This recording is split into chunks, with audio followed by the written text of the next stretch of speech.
ఒరిస్సా అంటే మన బార్డరే, అందుకే తెలుగు అమ్మాయి లెక్క నీలాకి. నీలాకి అంటే నీల సముద్రం అంట. ఆ అమ్మాయి అక్కడ ఒరిస్సాలో ఒక మంచి ఇన్ఫ్లుయెన్సర్, అక్కడ స్టేట్ గవర్నమెంట్ నుంచి కూడా ఒక అవార్డు పొందిన వ్యక్తి ఆ అమ్మాయి.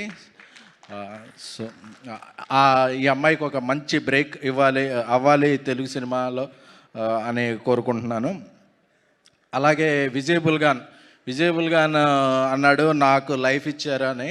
నేను విజయ్ బుల్గాన్కి లైఫ్ ఇవ్వలేదండి. విజయ్ బుల్గాన్ యొక్క పాటలు బేబీ సినిమాకి ఒక స్ట్రేచర్ని ఇచ్చాయి. ఎందుకంటే చాలామంది అనుకుంటుంటారు ఎవరన్నా సక్సెస్ ఇస్తే మనం వాళ్ళకి ఇచ్చామని. ఎవరికి ఇవ్వండి. ఎప్పుడైనా మనం కలిసి పనిచేస్తే అది టీం వర్క్ నుంచి వస్తాయి.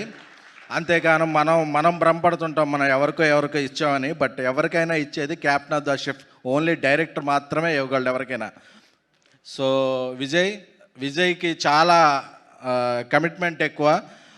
ఎందుకంటే ఒక సినిమా హిట్ అవగానే చెన్నైకో బాంబేకో అలా మ్యూజిక్ స్టూడియోలు మార్చేస్తుంటారు. బట్ తన ఎన్ని పాటలు హిట్ అయినా, బేబీ హిట్ అయింది, తర్వాత కోర్టు హిట్ అయింది, ఇందులో కన్నమ్మ సాంగ్ వైరల్ అయింది, తర్వాత అతను చాలా సినిమాలు చేస్తున్నాడు. బట్ ఆంధ్రప్రదేశ్లోనే కాకినాడలోనే ఆయన ఉంటాడు. అంటే ఎంత ఎదిగినా కన్న తల్లిని, ఉన్న ఊరిని, స్వస్థలాల్ని అంటి పెట్టుకుని ఇక్కడ ఉన్నప్పుడే నాకు ఈ సక్సెస్ వచ్చింది, నాకు సక్సెస్ వచ్చినా ఇక్కడే ఉంటాను అనే ఒక రేర్ పర్సనాలిటీ అండి విజయ్ది. విజయ్ నువ్వు అక్కడ ఉంటున్నావు, మాకు సాంగ్స్ ఇవ్వాలంటే ఇబ్బంది అయిపోతుందన్నా సరే అతను ఒక నవ్వుతుంటాడు. నవ్వు చూస్తే ఇక మనం ఏం అనలేం.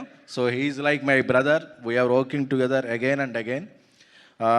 విజయ్ నీ మంచి మనసు కోసం కూడా ఈ పాటలు బాగా వెళ్ళాలి, ఈ సినిమా పెద్ద హిట్ అవ్వాలి.